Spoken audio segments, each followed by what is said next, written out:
Hi, everybody, and welcome to this eco printing training. Thank you so much for joining me and Shauna. I'm here in rural Ireland, and Shauna is in the Netherlands at the moment. And for those of you who don't know me, my name is Nicola Brown.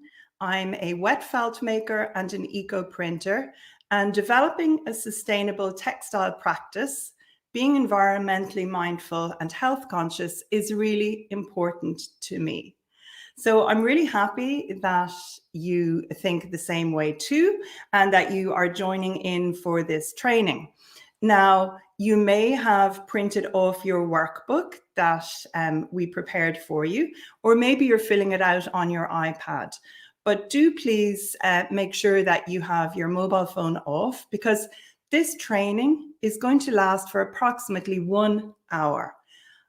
My hope is to bust those 5 biggest mistakes that people make when they are starting to eco-print, particularly starting to eco-print in the dirty pot without using the traditional mordants or chemicals to fix color on the fabric.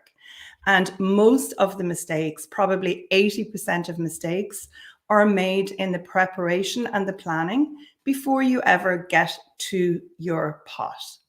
So you may have been thinking about the top question that you would like to potentially ask me during the question and answers at the end of the training.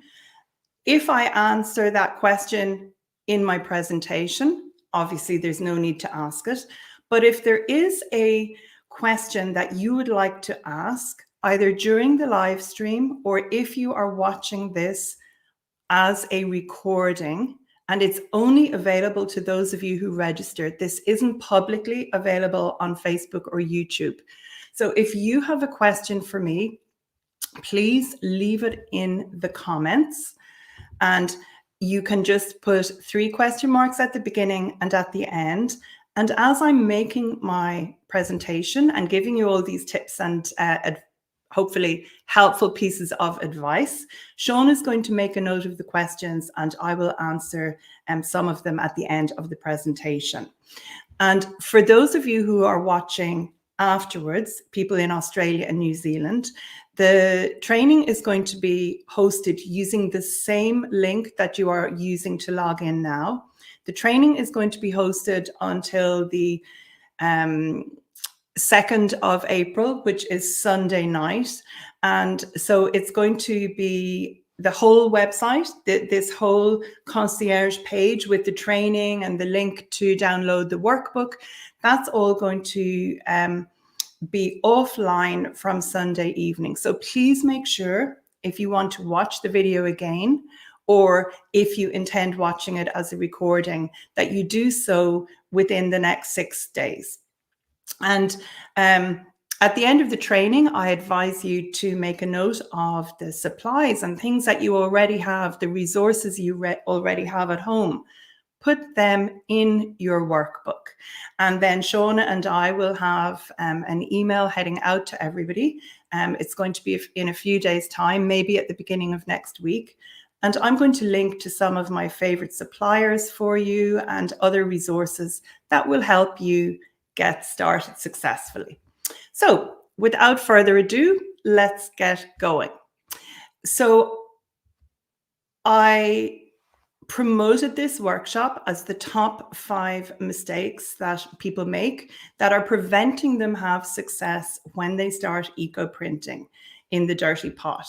And I'm just going to list the 5 mistakes briefly, and then I'm going to go back and elaborate on them so that you can make notes and you can really hopefully achieve success when you start eco-printing yourself.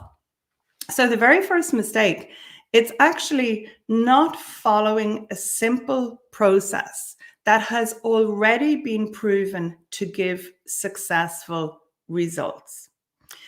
And if I had €1 or $1 from people who have maybe been to a workshop with somebody who has not got that much experience eco-printing, and they've been to a workshop and they come home and they want to try eco printing for themselves, and off they go. They neither have the knowledge or the skills, and they can't get the results they want. So it's important when you are learning that you have a process, a step-by-step process to follow, which I will come back to. And it's important that many other people before you have tried this process and had successful results. And that's exactly what eco printing in the Dirty Pot offers. If you follow the process, you're going to get the results. And that's what I hope you come away with today, the knowledge of how to do that. Then the second thing I see a lot of, there is a huge amount of free information on the internet, on YouTube, on Facebook, on different forums. And all this information, or a lot of this information, is totally free. And so it's very easy to become confused and to miss out on some important steps. So people want to jump ahead before they have the basic knowledge. If you start with the basics and you limit yourself to understanding them correctly, it's very, very easy then to progress on and to have success. But you need to understand the basics. This mistake number 3, for me, is actually one of the biggest mistakes. And this is thinking that you can substitute materials, equipment, or supplies with what you want to use, rather than following that proven that process, because it's very like cookery. If you are a chef and you work in a high-end restaurant, you have got many tricks up your sleeve, and you know where you can substitute one ingredient for another. But if you're just starting to cook, you wouldn't, for example, try and cook a chocolate souffle before you've mastered how to make an omelette. So there's a process with this. Try not to run before you can walk, and then don't think that you can substitute materials or equipment until you have had success with the basics, and then you can go on and experiment successfully. Now, another thing that people make a mistake about is thinking that the process is going to take too much time for them. Eco printing is a long step-by-step process because there are many different parts to it, such as, preparing your fabric, gathering your vegetation, etc., etc. But when I come back to this, you'll see that it can be broken down very effectively, and you do not have to do everything on the one day. So if you have very little time, I'll give you a few tips about breaking down that. Another real biggie is using vegetation that is never going to give you good results unless you use traditional powdered mordants. And I'll give you a few tips about different vegetation to use, but I think it's important to say that when we're working in the Dirty Pot, with what I'm sharing with you here today, if you follow the process, you will have good results. If you deviate, you won't. And throwing every leaf or plant or flower from your garden on your fabric is not going to give you successful results. You need to limit the vegetation that you use, but I will give you a few tips about different things that you can use. And then, as I said, I have a bonus tip for you, but we'll come to that once I go through these in a bit more detail. So the first one, I need to go back here. And this is it. So the first one is not following a simple process that has already given thousands of people worldwide successful results. So I'm going to take you through the eco printing process in brief, exactly how I do it to get successful results. Then I'll move on to the next mistake, etc., etc. So the first thing that you need to do is you need to prepare your fabric correctly. And it's important to say that not all fabric absorbs color equally when you are eco-printing in the dirty pot. So as a beginner, I highly recommend that you start with either wool, silk, or some sort of a protein-based fabric. That's a fabric that comes from an animal, because that really takes the color very well. And that is the fabric that if I'm teaching, or when I used to teach face-to-face, that I insisted everybody use at the beginning. And even if you live in a hotter climate, while you can print cellulose fabric, and I will give you a little information about that, it's important to start with wool or silk, I think. So which fabric is best if you are a beginner? Well, I've just said wool or silk. And the way you would prepare that is you would wash that with a gentle soap. Now, I like to use an olive oil soap. If you are a felt maker, you already have some gentle soap.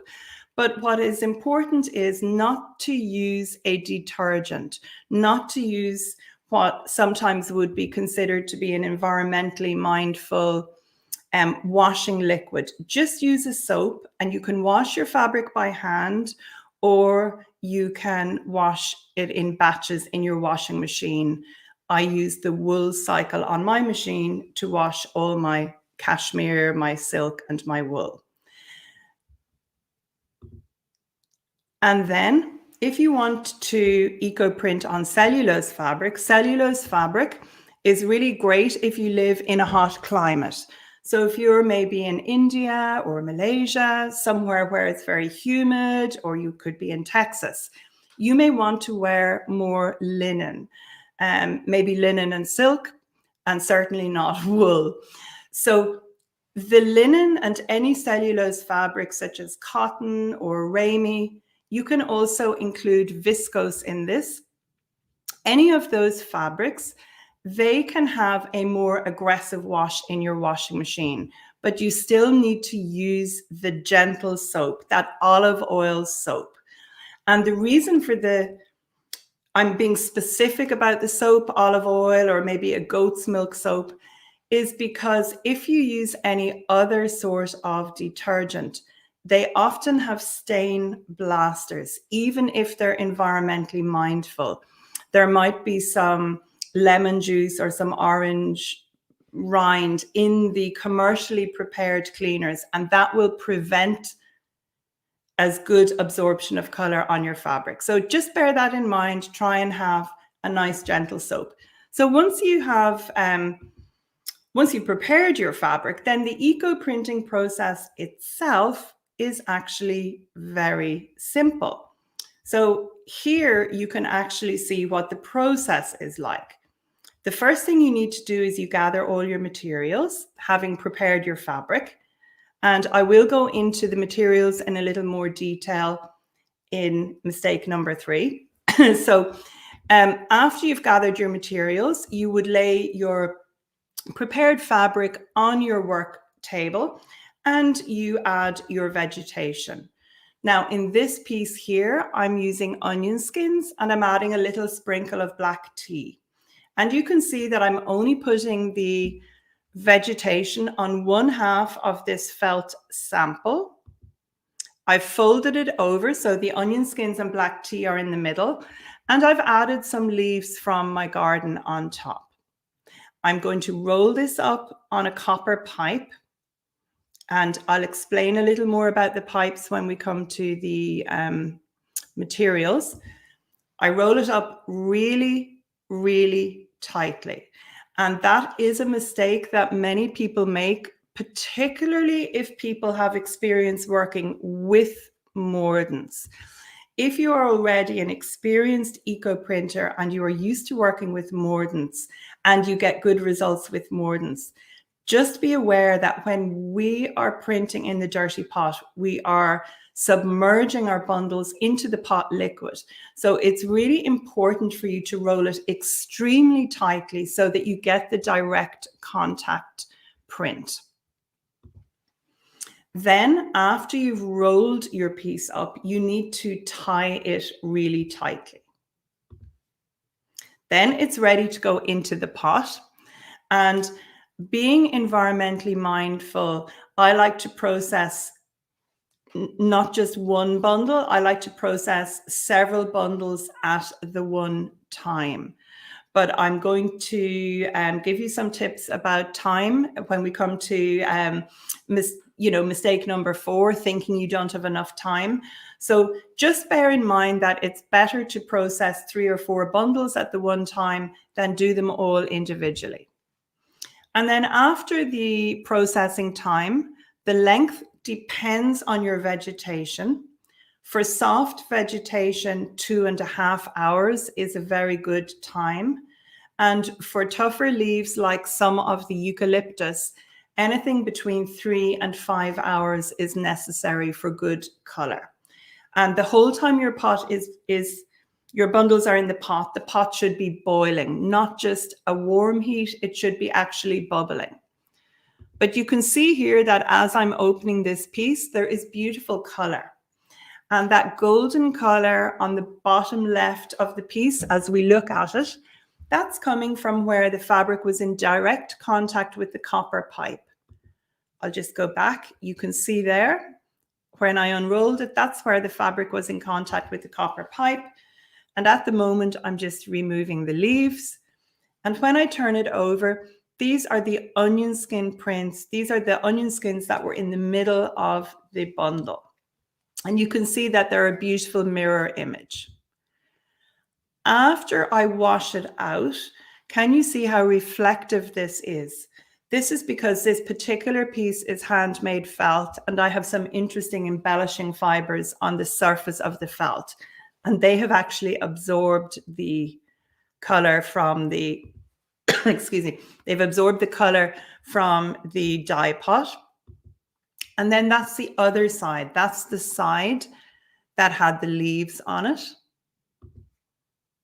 And that's just a final slide here. So I hope you can see that the process itself is very simple. You prepare your fabric.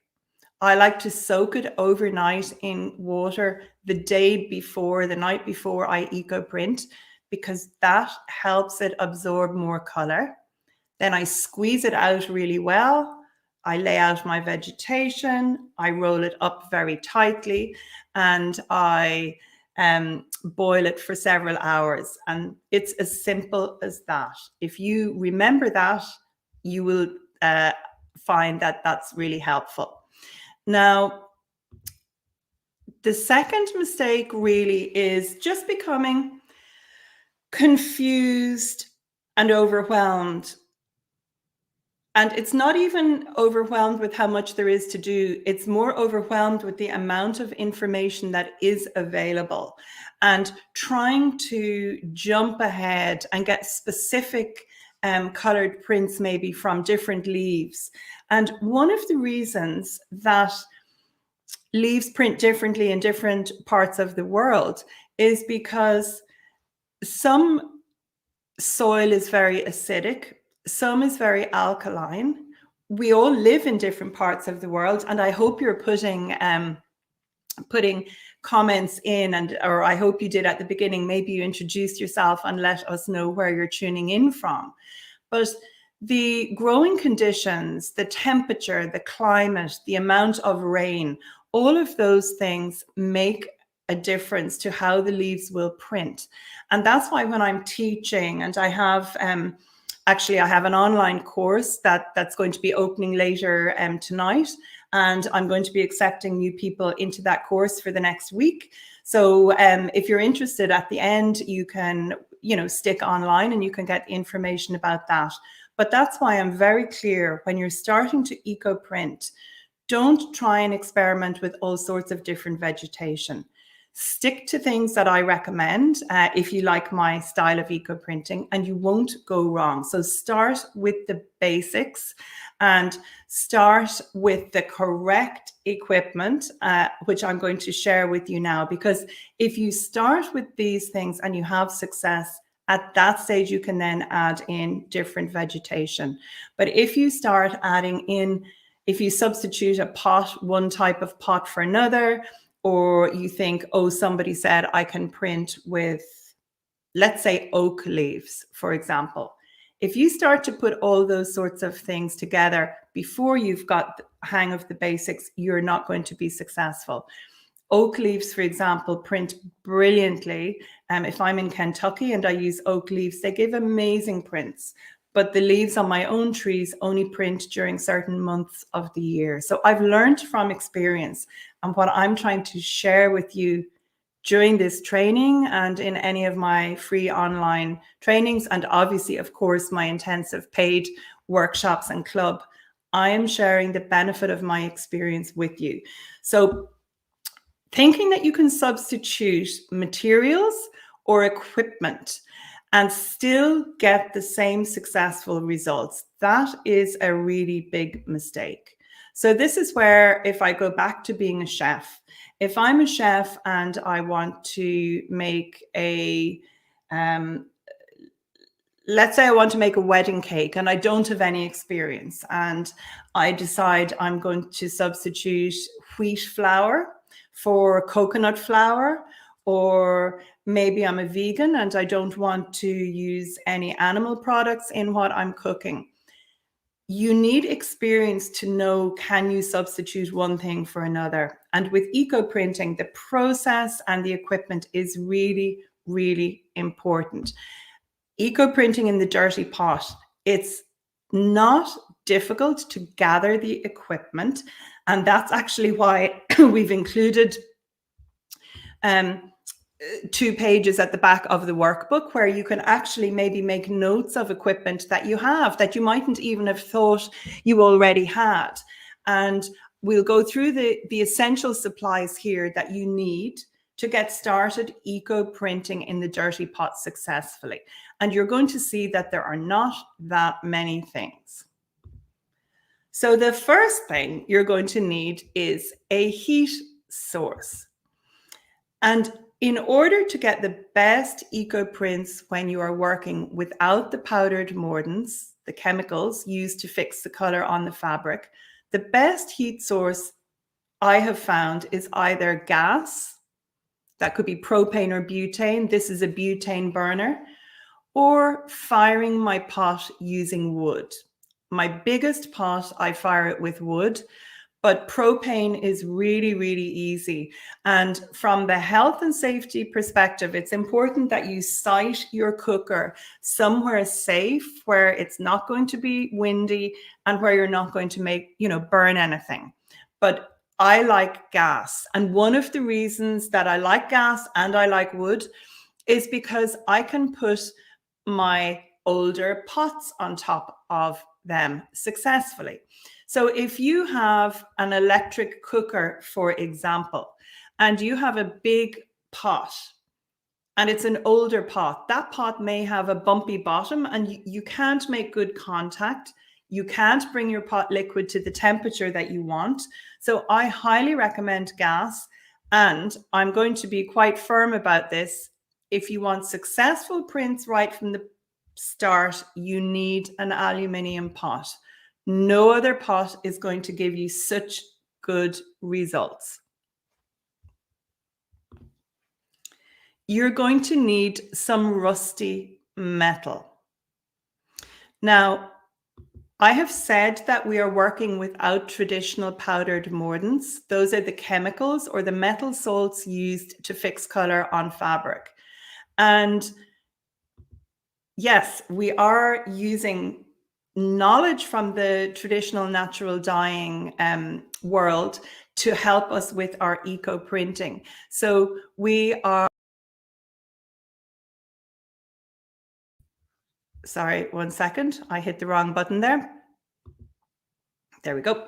So although we're not using the powder, we are using the metal in different ways. So you could say that we're using our pot as mordant, but also we're going to be using rusty metal, which helps in a smaller way mimic the effects of ferrous sulfate.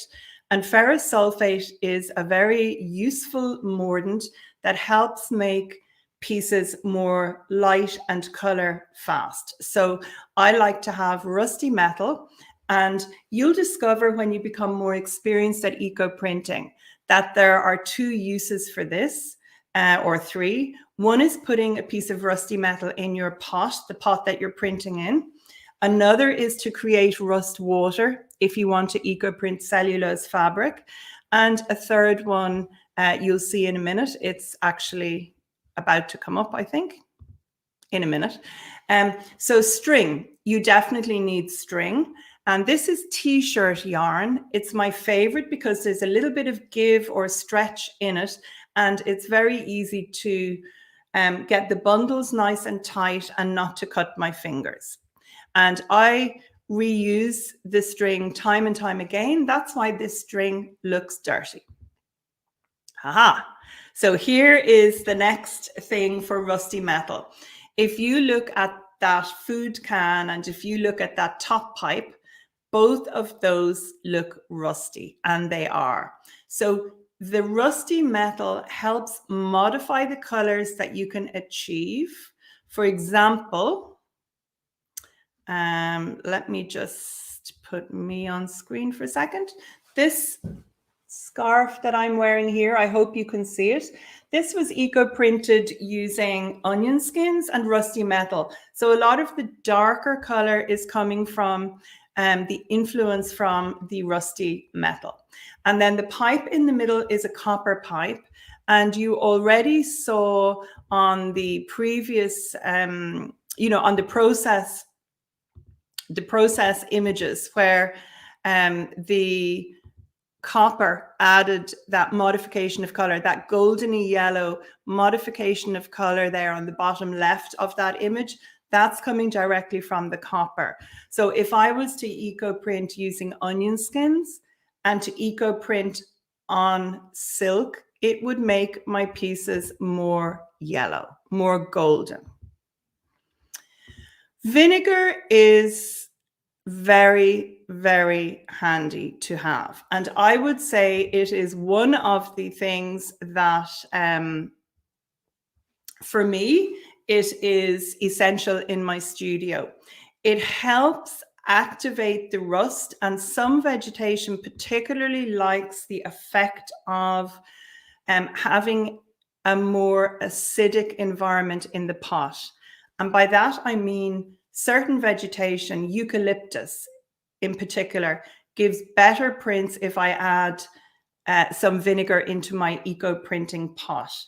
And please do not confuse adding vinegar with putting lemon juice in, because if you add lemon juice, that is going to actually have the opposite effect. Lemon juice acts like a bleach.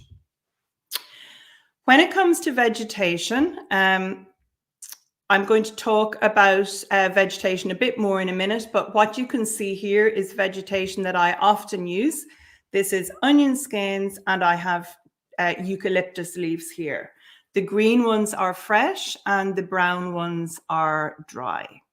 But you can always use dry eucalyptus leaves, and you can just soak them overnight in water and they will be lovely and soft and ready to use. Tongs. These are actually fire tongs. These are really handy for lifting your bundles out of the pot. Barbecue tongs work well too. And you're also going to need a table, scissors, a bucket, a few things like that, and definitely a safe place to set up your heat source. Then if you do want to eco print on cellulose fabric, you are going to need to make homemade rust water. And that's something that I do have a video on YouTube about. And so I'm not going to explain that here now. The process for eco printing is exactly the same, but once you have your fabric washed and soaked overnight in plain water, you just dunk it into your homemade rust water if you are intending on eco printing cellulose fabric. Then you just add your leaves and you're going to get good results. Okay. And by the way, if you have a question that you would like to ask, remember I was saying just have your top question I want to keep going through the next mistakes. But if you do have a question, you can drop it as a comment with 3 question marks in front and behind.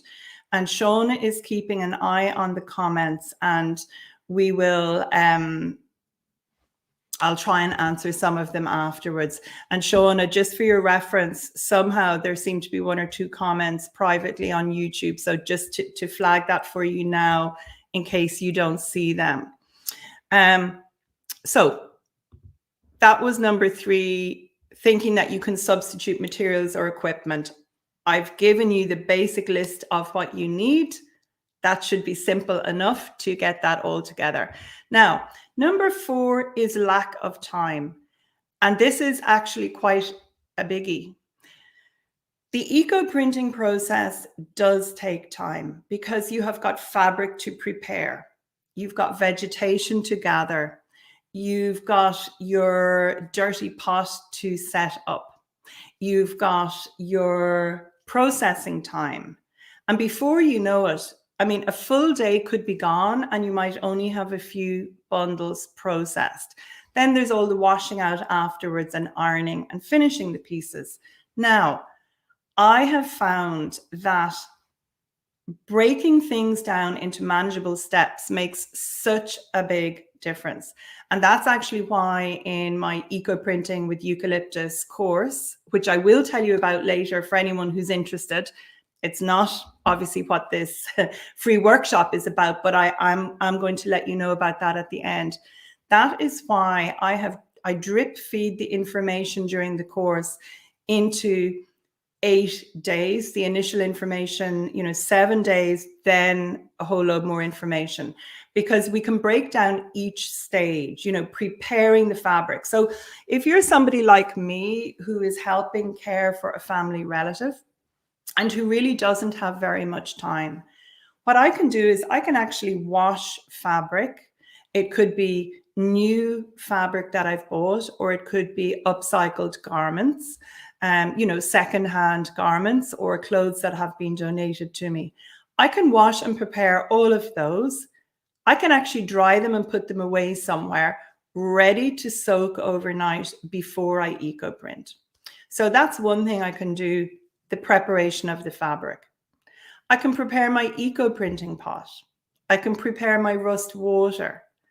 I can do everything. I can break things down into different steps.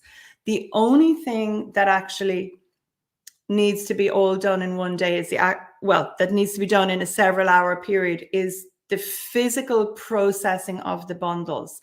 But if you are someone who does not have very much time, there is nothing to stop you just rolling 2 bundles today, wrapping them in, parchment paper or wax paper, and even popping them in your fridge overnight to keep them moist, and then doing 2 more bundles the following morning, and then putting the 4 bundles in the pot together.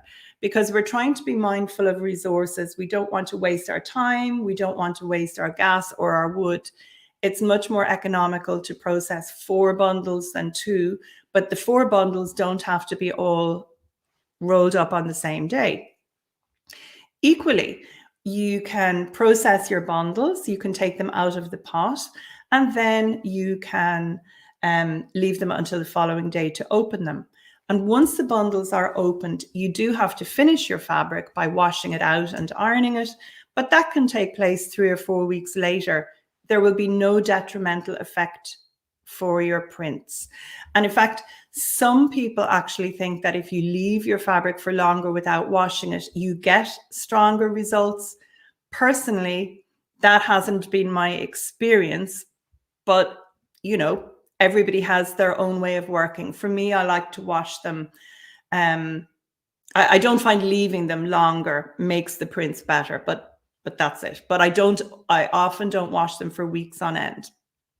Okay, so lack of time is not necessarily an issue if you break things down into manageable chunks.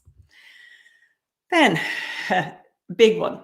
Using vegetation that is never going to give you good results unless you use mordants. And I do want to say that there is so much vegetation that does give you fantastic prints if you use powdered mordants. But that's not what my whole eco printing practice is about. Mine is about being as mindful of the environment as I can, being health conscious.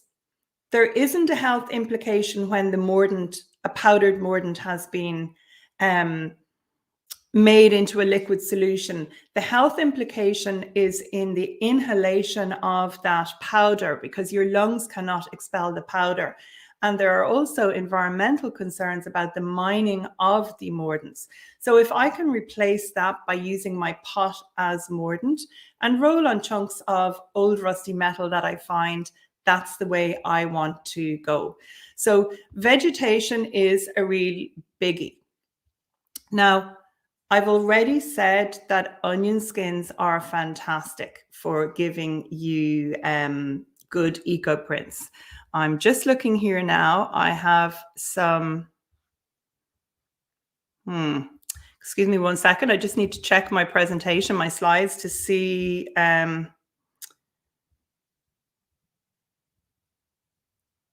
actually not quite sure that I have pictures of eucalyptus prints. I wanted to share some pictures of eucalyptus prints with you. Somehow I may have deleted that.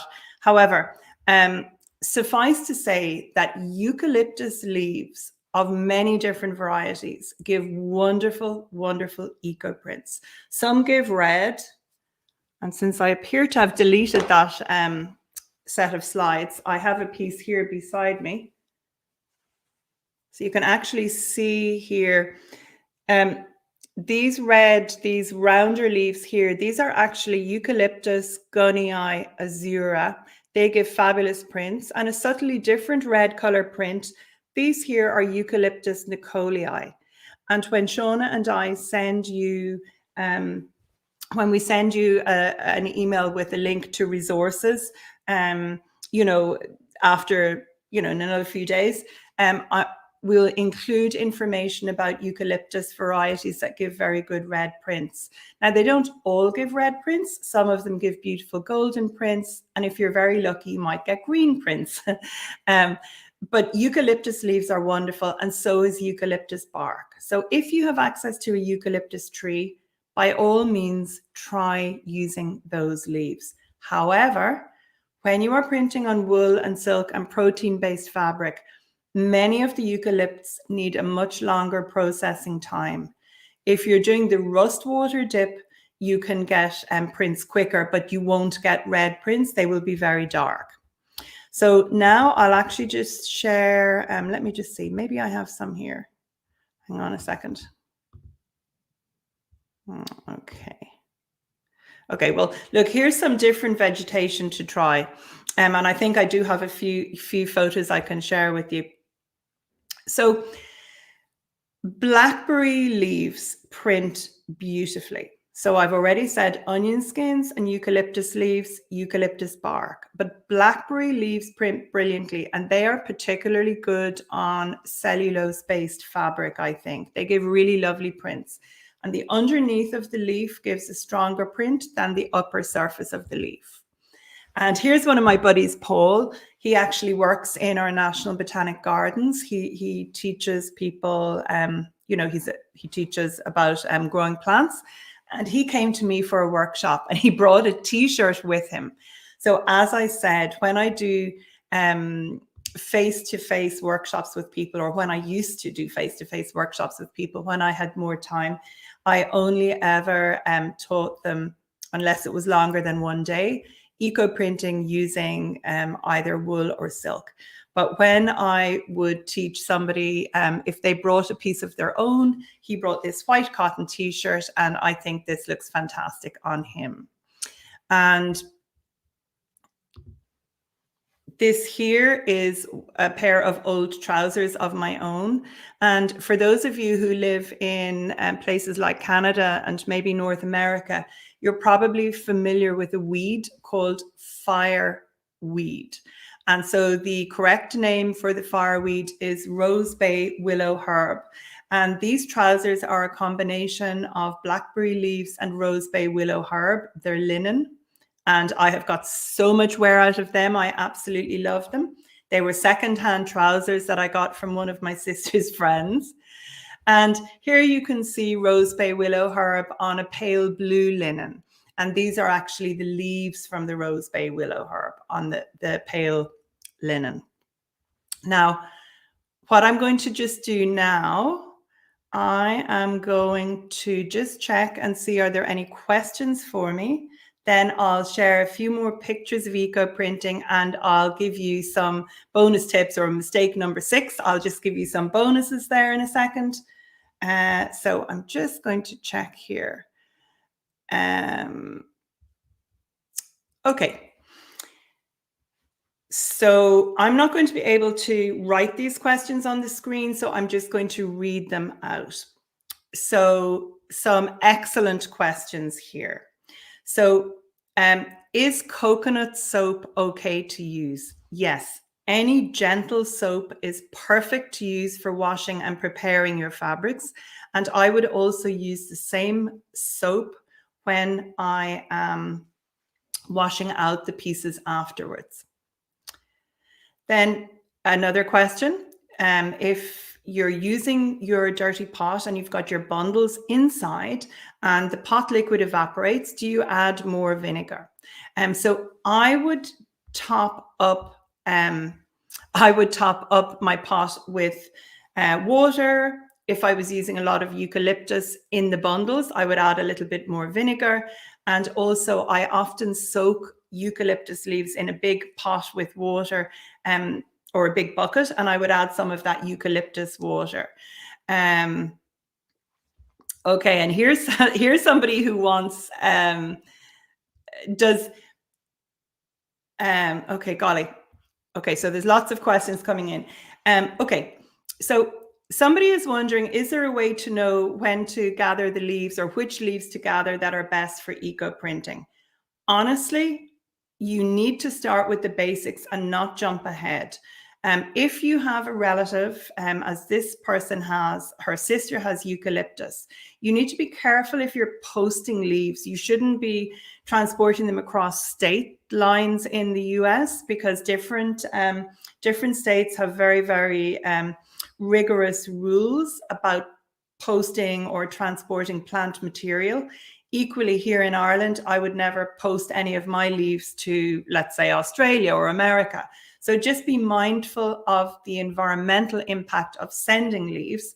But if you have a friend who has a eucalyptus tree, unless you know the specific variety, there's no way of knowing whether it is going to give you good prints until you actually try it. However, if you know the variety, and it's on the list of good leaves, eucalyptus leaves, that Shauna and I will be sending you out in a few days' time, that's okay. Now, another person has a question about Eucalyptus gunnii, and they're asking about how to get such red prints using Eucalyptus gunnii. That's one of the things, like achieving good prints with eucalyptus is really one of the things that my course that I'll let you know about afterwards is all about. But the secret is, if it's definitely Eucalyptus gunnii, it's keeping the pot liquid boiling. It's adding vinegar to the pot and leaving it maybe for 3 hours or 3.5 hours. I find that mine will give me good reds with a shorter period of time, but you need to keep the pot boiling. And that would be the biggest secret. And somebody is asking about preventing ghost prints from stems when eco printing. And that's something, a ghost print or a shadow print is when the same leaf or stem repeat prints up the length of the piece. And for me, that's a plus. So that's not something that I actually want to avoid. I just play with that knowledge that certain vegetation has so much natural dye that it's actually going to give me repeat prints, and I like that. And then a question, have I had any success with heathers or mosses and lichen? Absolutely zero success, none whatsoever. And another great question, a couple more questions, and then I'm going to call quits for the questions. So what is the effect of the different pipes, the copper versus the rusty iron? I did mention that the rusty iron makes everything go much blacker. Copper will give things a golder tone. That would be the biggest difference with them. And the rusty metal, also like iron, helps make things more color fast. There's a question about eco printing on paper. I do have a good YouTube video taking you step by step through that. So I recommend you just go onto my YouTube channel and you look at that. And then somebody who's living in India is asking for suggestions for vegetation. I have a good list of vegetation in my course that I share, but I don't share all the vegetation with people during free workshops because obviously I'm hoping that some people might be interested in learning further with me. So I have another question about fully immersing the bundles. Or do I steam them? I put them into my pot liquid. I have them in the pot liquid, and that's why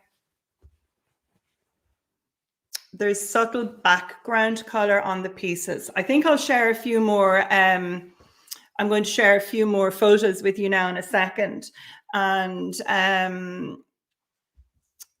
then I will just recap what we did. So there's one question here. Maybe this is an Irish phrase. Could I please explain dash? I probably said a dash of vinegar. So it's if you had a bottle and you poured it, just pour and then take it out. It's like another phrase we use in Ireland is a glug of something. Just tip the bottle up and then upright again. So I hope that answers that. It is also important to say, if you are eco-printing, you should not use the pot for cooking food afterwards.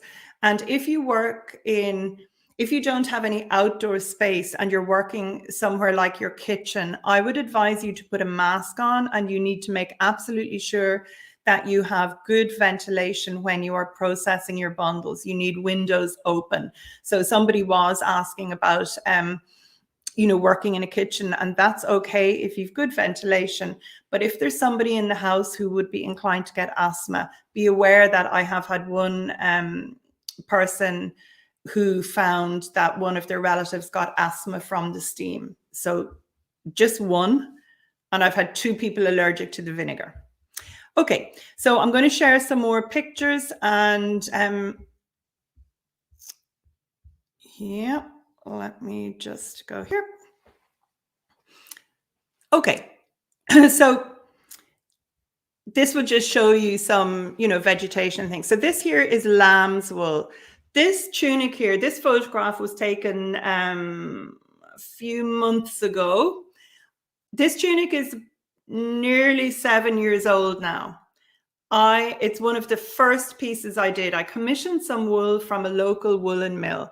I wash and wash and wash this constantly in my washing machine on the wool cycle using olive oil soap. And you can see how vibrant the color is here. This here is it's the top portion of a sweater, or what we call a jumper in Ireland. And I dismantled it. I love working and upcycling garments. And this is onion skins on wool. And you can see that these prints here are more vibrant than those. And that's because my tunic was rolled on a rusty metal pipe, and this was rolled not on a rusty metal pipe. So copper will give brighter colors. This here is onion skins on silk organza. And the white dots are actually cotton. So cotton does not take the color in the same way as the protein-based fabric does. And that's why the white dots stand out. And here are onion skins on silk satin. You can see how vibrant those prints are. Onion skins on silk, the scarf around my neck, and then an upcycled cashmere tunic that I'm wearing. Those are mixed eucalyptus leaves. And if you're wondering about folding larger pieces, I mean, that's something that does take some practice. And this workshop is all about, avoiding mistakes when you're starting to eco print, but things like folding material, that sort of thing, it comes in the club or in different workshops. Onion skins on an upcycled wool top. This is handmade felt, and these leaves that I printed this scarf with, they're growing here on my property at Clasheen. That's it again. Eucalyptus on lamb's wool. Now this particular piece was actually processed in a cast iron pot, but even so the background color isn't that dark, and if you're wondering about a different pot to use, I would say when you're starting, aluminium is essential. However, cast iron would be my second choice. And then this here is just eucalyptus. These are eucalyptus prints on an upcycled beret. So I think that we need to just have a quick recap, and then we'll just come to number 6, and then that's pretty much it. So I'm going to do a recap because I really feel it's important that people understand that this is a simple process. So the first mistake that people make is they don't follow the process. They want to try all this other different vegetation. They don't want to prepare the fabric in the same way. They don't follow the process to get proven results. So that would be a real biggie. If you follow the step-by-step process that I have shared with you, you will get great results. The second thing is becoming overwhelmed with all that free information that's out there. There's just so much available, and some of it is really good, but some of it also, sadly, is really bad. Because, of course, people can share whatever they like on YouTube or on Facebook, and not everybody has experience. And that's why it's important to follow the process that somebody has used successfully for years, but also that other people have used as well. So you're not inventing it, you're just following it, and you are getting great results. Mistake number 3 is thinking that you can substitute materials or equipment just by choice. Just because you don't have an aluminium pot, you think you're going to use a cast iron one. Or you can't bring your pot liquid to a boil because your cooker won't get it hot enough. You can't just substitute things. You have to make sure that you follow the process step by step. It's all laid out for you, and then you will get the results. So don't try and substitute one thing for another. And if, for example, you decided to try and eco print on polyester instead of silk, polyester takes no color whatsoever. And in fact, I can show you an image of that just to prove my point. Give me 1 second. Here we go. These are onion skins on wool. And if you look at that jacket that I'm wearing, you can see there's a little bit of white down the front where the zip is. That's because there's polyester stitching on that jacket. Somebody sent me that sleeveless jacket, and the stitching is polyester, so the polyester took no color. But luckily the sewing is very even where the thread is, so it looks more like a feature than a problem. So don't try and substitute one thing for another until you understand the basics. I'm not saying don't experiment in the future. What I am saying is master the basics and then go ahead. Don't feel that lack of time, is a major problem. It's a mistake to think that you can't eco print if you really are short for time. I break things down into manageable chunks, and that's one of the things that in the workshop that I'm going to give you some information about, if you're interested in sticking on the live stream in a couple of minutes, I break it down and I'll just explain about that. So you can just do everything in a manageable way if that's what you want. And then using vegetation that is not going to give you good results without powdered mordants. What more can I say? Every time when I used to teach a workshop face-to-face, and frequently when I taught workshops online, students would say to me, I know you told me I could not use X, Y, and Z leaf, but I want to use it anyway, or I did use it anyway. I added it into my bundle. and then they are surprised when they do not get the results they want. So just stick to the basics at the beginning, the basic vegetation, and then experiment further. And now I've just put in sort of like this kind of, let's just say it's a bonus mistake. And I do see some of these things. So it's almost being afraid of actually getting started. And there could be different reasons for this. Preparation is key to starting, but sometimes there's a cost involved in getting fabric, for example. So if you have a beautiful piece of wool or you have a beautiful piece of silk, I know how you feel because I have had bad results. I still get bad results sometimes. But most of the time I get good results. And when I get bad results, it's when I'm experimenting with new vegetation. But I know that if I print something and I am not happy with the result, I can overprint.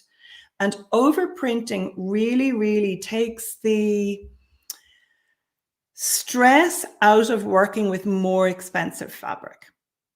If I know it doesn't work well, I know I can just go back and I can wash the piece again and I can overprint with onion skins and have a good result. So that's something that I think it's really important. You could be somebody who's assembled everything, but you're just actually afraid of getting started. So it could be the cost. You mightn't have a very big space to work with. Just work with smaller pieces or work on the floor. Time I've already dealt with, because time you can break everything down.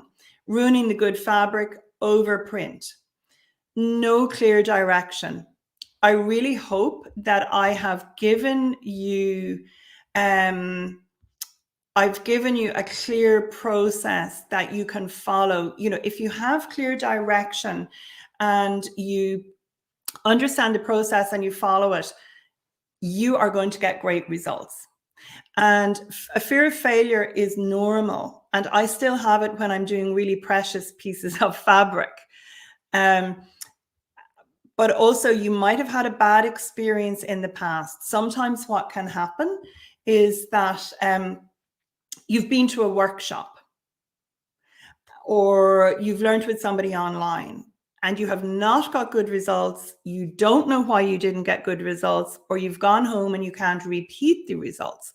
So those are all important things. So don't be afraid to actually get started. If you keep it simple, you are going to really have good results.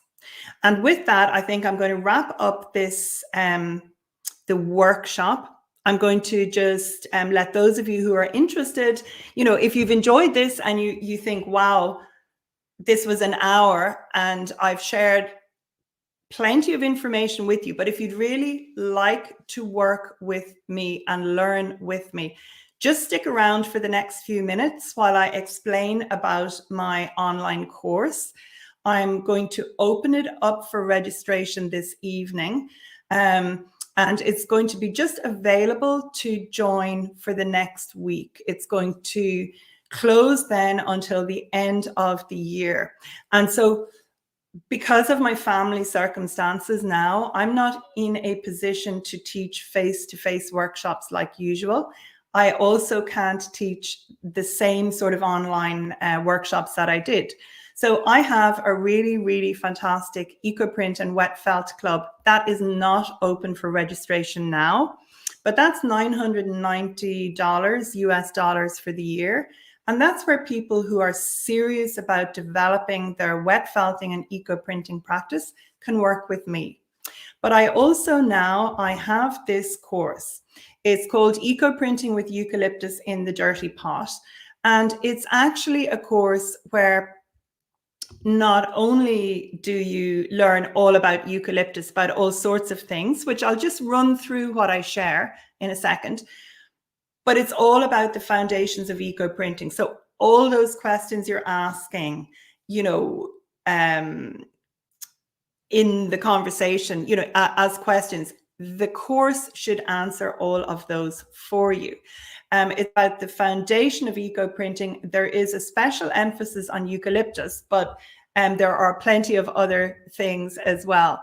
So I'm just going to, sorry, 1 second. I have a banner up I want to remove. Okay, so if you have enjoyed this experience with me and you really, really want to cut out all the months and years of experimenting I have done myself, I would invite you to consider this course.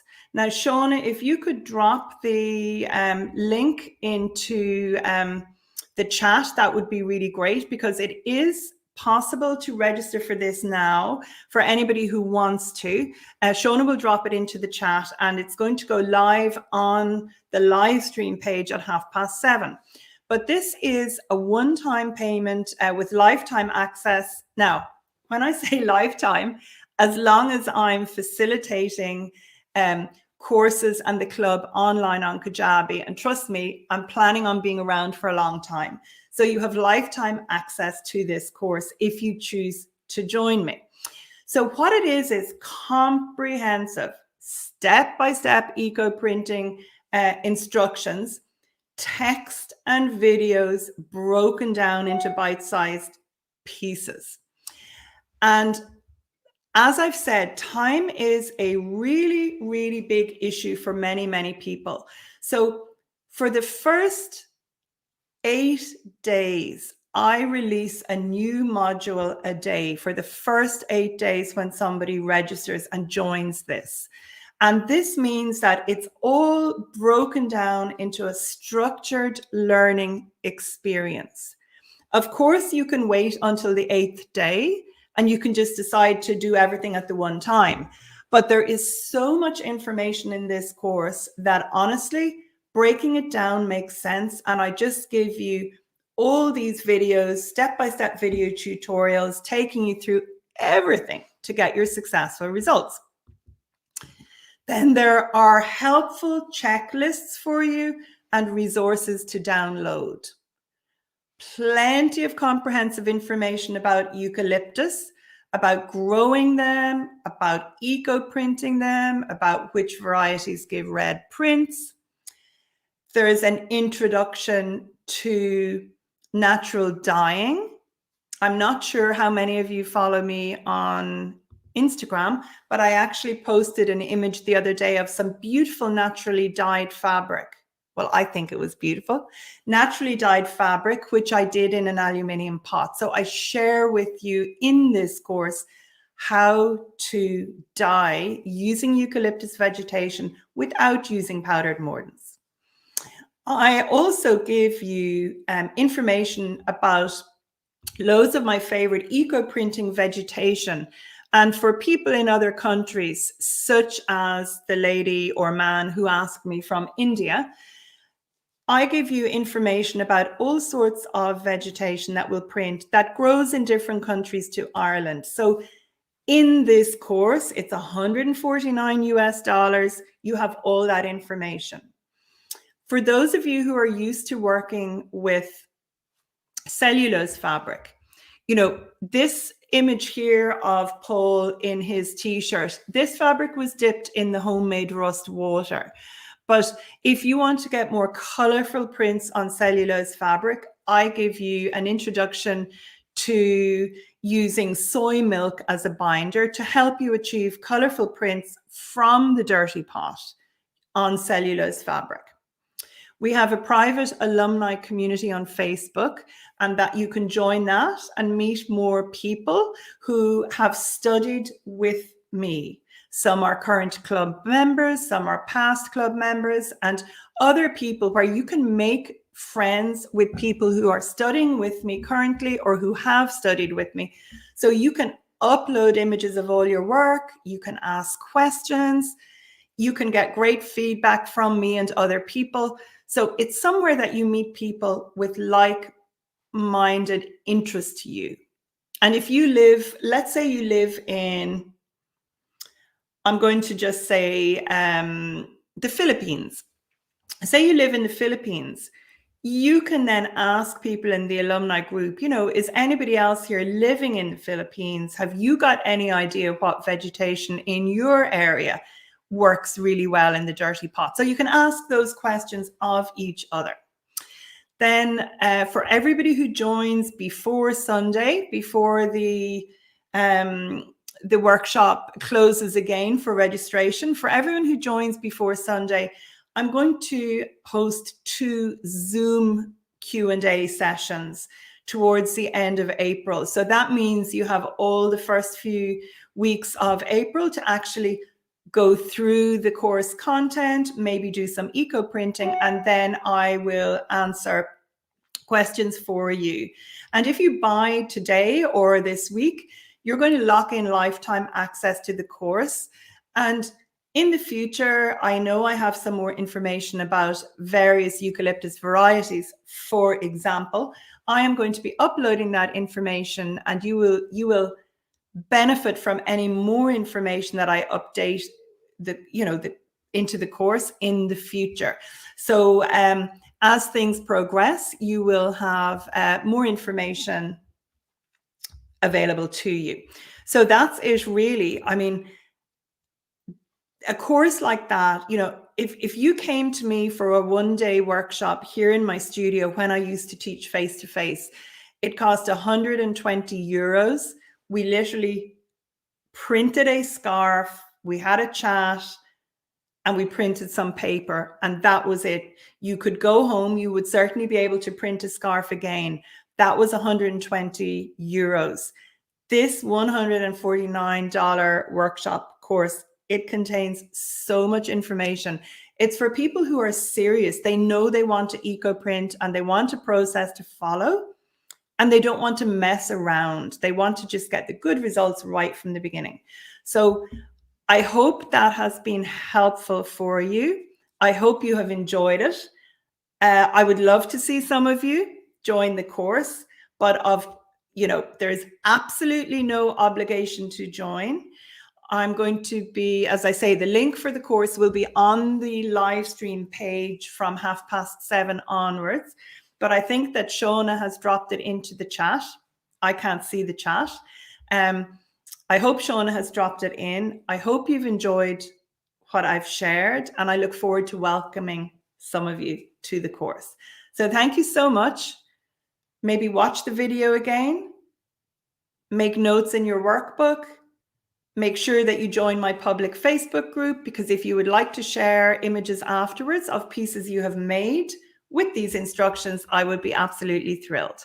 So thanks so much, everybody. It's time to say over and out from Clasheen in rural Ireland.